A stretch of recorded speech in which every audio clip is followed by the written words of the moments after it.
शुभम करोति कल्याणम आरोग्यम धन संपदा शत्रु बुद्धि विनाशाय दीपो ज्योति नमोस्तुते। अर्थात हे देवता, मैं आपको प्रणाम करता हूं जो आप लोगों का कल्याण करते हैं, लोगों को अर्थात मुझे रोगों से मुक्ति दिलाते हैं, मुझे धन संपदा देते हैं, मेरे विपरीत बुद्धि को आप सत्य बुद्धि में बदलते हैं और मुझे सद्मार्ग की ओर लेके जाने में सहायक होते हैं।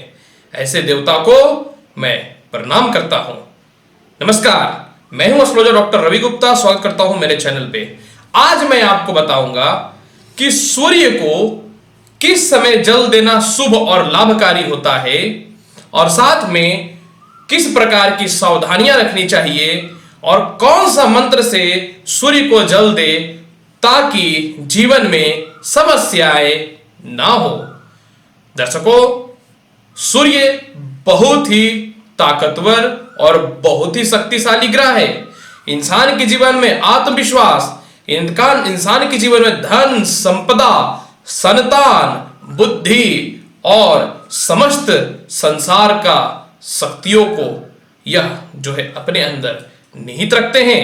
अर्थात अगर सूर्य की स्थिति जन्म पत्रिका में खराब हो जाए तो इंसान के जीवन में ये सभी सुविधाएं, यह सभी प्रभाव प्राप्त नहीं होता है। इंसान जो है बुद्धिहीन, रोगों की स्थितियां उसके शरीर में बढ़ जाना और विपरीत सद्मार्ग पे चले जाता है। यही कारण है कि सूर्य जन्म पत्रिका में अच्छी होनी चाहिए।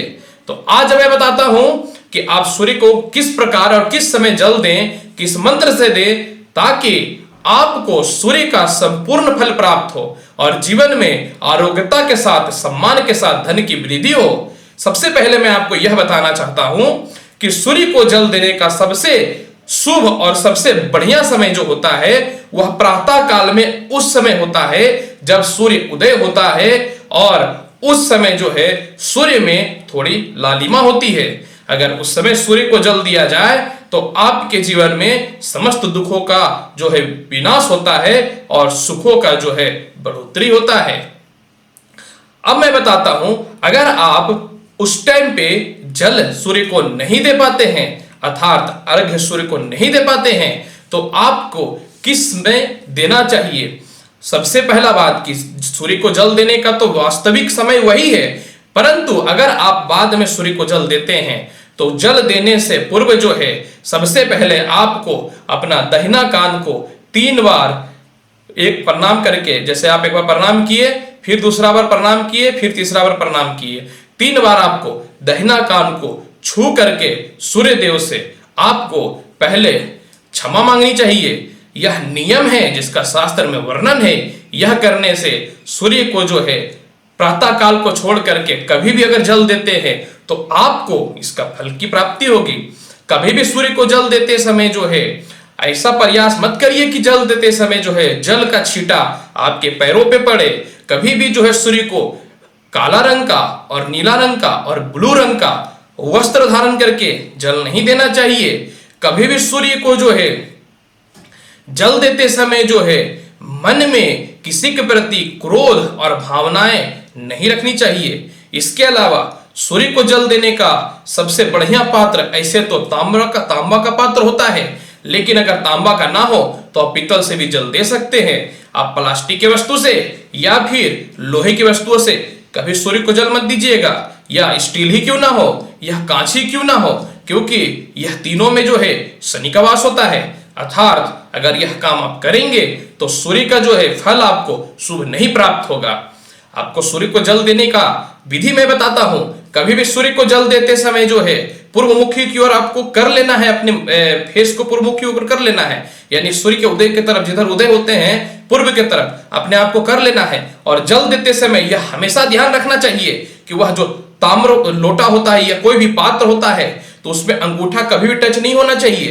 इस चीजों को ध्यान रखना चाहिए। अर्थात जल देते समय जल को इस तरीके से पकड़ करके देनी चाहिए, यानी अंगूठा से कभी भी जल के पात्र को नहीं पकड़ना चाहिए। ऐसा करने पे सूर्य का जो फल है वह मनुष्य को नहीं प्राप्त होता है, यानी आपको जल देने से कोई फायदा नहीं है।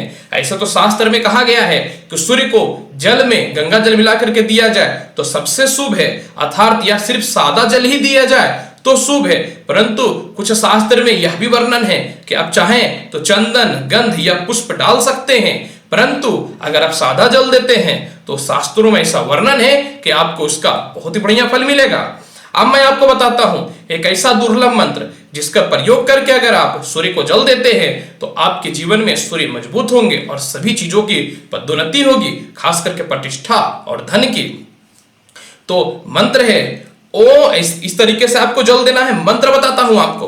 ओम ब्रह्म स्वरूपाय श्री सूर्य नारायणाय नमः। मैं पुनः एक बार आपको मंत्र को बता देता हूं। ओम ब्रह्म स्वरूपाय श्री सूर्याय नारायणाय नमः। यही मंत्र है जिससे सूर्य को जल देना चाहिए। अगर आपको यह मंत्र उच्चारण में समस्याएं होती हैं तो आप गायत्री मंत्र का भी जाप करके सूर्य को जल दे सकते हैं। सूर्य को हमेशा 3 बार या 5 बार जल देना चाहिए। 5 बार देना अत्यंत शुभ होता है। हमेशा जल देते समय आप जो है प्रयास करें कि कोई तालाब हो या कोई नदी हो, या फिर आप गमले में दें, या फिर सादा जमीन पे भी आप जल दे सकते हैं, खाली जमीन पे। लेकिन आपको यह ध्यान रखना है कि जल का छींटा पैर पे नहीं पड़ना चाहिए। तो आप देखेंगे कि सूर्य का फल आपको संपूर्ण रूप से प्राप्त होने लगेगा। दर्शकों, आज मैंने सूर्य को किस प्रकार से जल देना उसकी संपूर्ण जानकारी आपको विस्तृत रूप में दे दी है। चैनल अच्छा लगता है तो लाइक करें, शेयर करें, सब्सक्राइब करें। मेरे से पर्सनली एस्ट्रोलॉजिकल सलाह लेना चाहते हैं, नंबर फ्लैश हो रहा है, आप ले सकते हैं। Astrologer doctor Ravi Gupta Facebook page है हमारा, आए लाइक करें और चैनल को भी लाइक करें, शेयर करें, सब्सक्राइब करें। मिलूंगा नेक्स्ट एपिसोड में और दुर्लभ जानकारी के साथ। तब तक के लिए एस्ट्रोलॉजर डॉक्टर रवि गुप्ता का आपको नमस्कार।